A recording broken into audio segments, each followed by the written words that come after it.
I come across a lot of entrepreneurs or wannabe entrepreneurs who have these brilliant ideas, but their main fear is that someone else will steal the idea and implement it. Anton, should entrepreneurs worry about that? And I think in my position as senior mentor at Fatola, it's probably the most common request I get as well, is people approaching and saying, I've got an idea, how do I how do I protect it? Yes.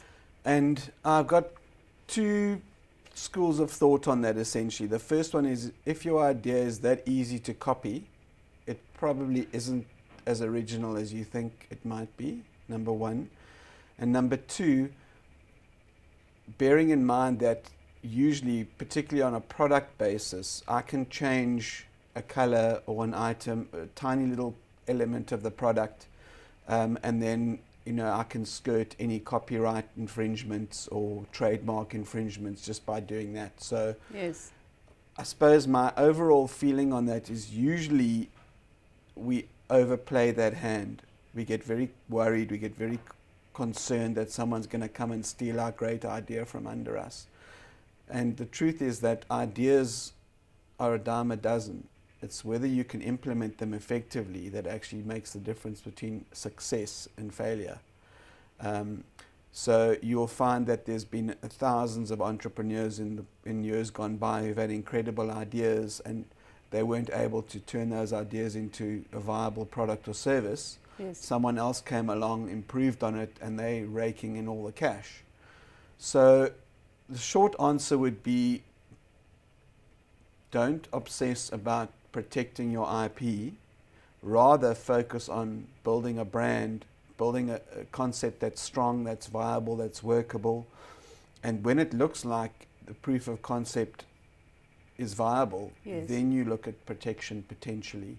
But to do it the other way around, unless you've got such a groundbreaking idea like a cure for cancer or a tree that grows money, yes, I would say that usually it's actually overkill to worry about, and expensive. Let's not forget, to get copyright protection, to get intellectual property, IP protection, costs a lot of money.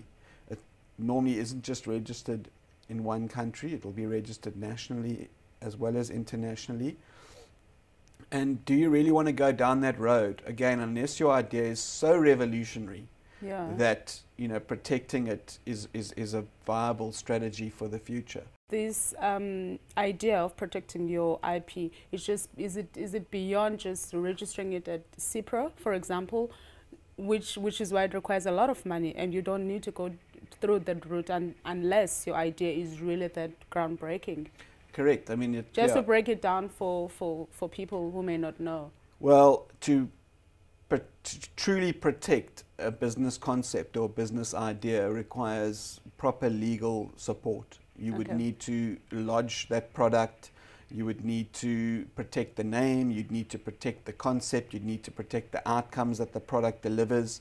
It's not a simple process, it's not a cheap process, and often, it's something that's done prior to us even proving if the product is viable or if anyone wants it. So yes, I would say the short answer would be, rather prove it first. Test the market, don't be... If it's needed. Correct, and don't be so paranoid.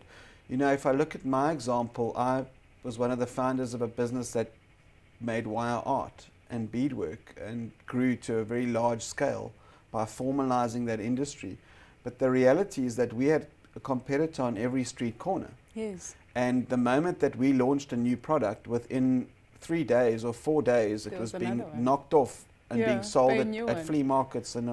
So, I could have done twisted my head in knots trying to stop everyone copying my ideas or our ideas or our designers' designs. But the truth is, we realized early on that there was a demographic that wanted an original Streetwires product, which was ours, and there was a demographic that wanted the cheap knockoff from the street. And this was our market, and that wasn't. And good luck to them, by all means. If you want it cheap, I would even recommend that you go to that guy on the corner because he's more reliable. Yes. But and more cheaper. Correct. We realized that focusing on our brand, was the best protection of our intellectual property. You cannot keep your idea to yourself if you want it to grow. So there's no way that you can keep it in secret, and then still expect it to grow and make you the billionaire that you dream of becoming. I feel that if, again, to go back to our original discussion, is around if an idea is so revolutionary that it's never been seen or done before, yes, it would be worthwhile to look at how can I protect this, how can I ensure that I get some time to get into market before I'm getting copied or people with deeper pockets come along and make it, roll it out before I have a chance to. Yes, for sure. But generally, just, a concept or, an improvement on an existing idea out there, whatever, I would rather say focus on, spend your money on creating awareness, building a solid, powerful brand that people want to support and want to be associated with. Yes. And not stress out about getting copied or getting knocked off or NDAs and all of these things. Because the truth is that if people want to copy you bad enough, they will. And usually... And there's nothing you can do about correct, that. Unless the only people who get rich in that scenario are the lawyers. So do you actually want to go into litigation because someone's... I'm dealing with a guy at the moment who manufactures toilet paper, of all things. Very lucrative industry, by the way. And he's being threatened by his ex-partner because he did packaging that was probably about 15% similar to this guy's brand and his packaging. Okay. And he was all stressed out and worrying, what am I going to do? And he's threatening me. And I said, bring it on. Let him sue. Go back to him and say it's absolutely fine if you want to sue me. First of all, he can never prove the case in court. And secondly, the legal fees will be 10 times what the potential benefit is for the guy who's litigious, who wants to do the suing. Yeah. And it's actually just a scenario of, just get on with it. Build your brand. Create something compelling that people want instead of jealously trying to protect stuff that probably wasn't originally your idea in the first place anyway. So in other words, put all your energies, put all your money into this concept to make it work, so that people can buy the concept, whether it be the customers that you want to attract or the investors. Correct.